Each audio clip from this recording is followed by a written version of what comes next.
देखिए, अब बात करते हैं स्वामी अविमुक्तेश्वरानंद सरस्वती की।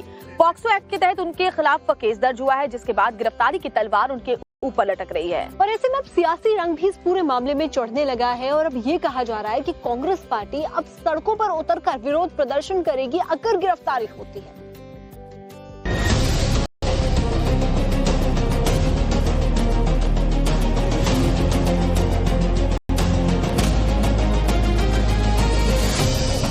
माघ मेले में स्नान को लेकर शुरू हुआ शंकराचार्य अविमुक्तेश्वरानंद का घमासान अब कोर्ट कचहरी और केस मुकदमे तक जा पहुंचा है। पॉक्सो एक्ट के तहत स्वामी अविमुक्तेश्वरानंद पर एफआईआर के बाद अब पुलिस की जांच तेज हो गई है और लगातार शंकराचार्य पर गिरफ्तारी की तलवार लटक रही है।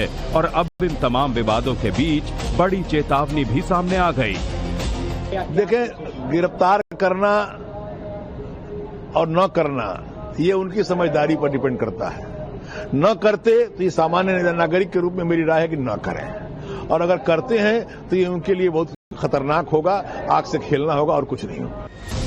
वहीं स्वामी अविमुक्तेश्वरानंद भी झूठे आरोपों से शंकराचार्य पद का मान मर्दन करने की साजिश का आरोप लगा रहे हैं और बीजेपी से लेकर सीएम योगी को सनातन का सबसे बड़ा दुश्मन बता रहे हैं। तो वहीं साथ ही एफआईआर के बाद गिरफ्तारी की अटकलों को जन विद्रोह से बचने की पुलिस की टैक्टिक्स बता रहे हैं। गिरफ्तार ही करना होगा कि हमको शंकराचार्य का मान मर्दन ही करना है। गिरफ्तार करके ये संदेश देना है कि देखो इनको गिरफ्तार किया गया, इन्होंने अपराध किया था, ऐसा झूठा संदेश ही अगर फैलाना हो तो वो कर सकते हैं, कोई ऐसी बाधा नहीं है। लेकिन सच्चाई यही है कि सनातन की सबसे बड़ी दुश्मन इस समय तो भाजपा ही बनी हुई है,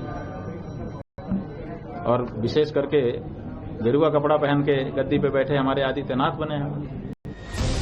जाहिर है अब ये मामला सिर्फ कानून तक सिमट कर नहीं रह गया है, बल्कि अब इस पर राजनीतिक रंग भी चढ़ने लगा है। सपा अध्यक्ष अखिलेश यादव भी इस मामले के जरिए योगी सरकार के खिलाफ मोर्चा खोलकर मैदान में उतर चुके हैं। दुख की बात है कि हमारे सनातनी धर्म के पूजनीय शंकराचार्य जी के साथ व्यवहार तब हो रहा है जब भगवाधारी हमारे मुख्यमंत्री हैं। सुनने में आ रहा है उनके पक्ष में 2 डिप्टी सीएम आ गए हैं। अगर 2 डिप्टी सीएम उनके पक्ष में हैं तो सरकार कैसे चल सकती है? तो लगता तो ये कि कहीं दोनों मिली जुली तो नहीं है, कि डिवाइड एंड रूल की पॉलिसी रहे, लोगों को उलझा के रखें और शंकराचार्य जी को भी फंसा के रखें। समाजवादी पार्टी और कांग्रेस का प्रतिनिधिमंडल स्वामी अविमुक्तेश्वरानंद के आश्रम पहुंचकर अपना समर्थन भी जता चुका है और उनकी गिरफ्तारी होने पर सड़क पर उतरने की चेतावनी भी दे चुका है।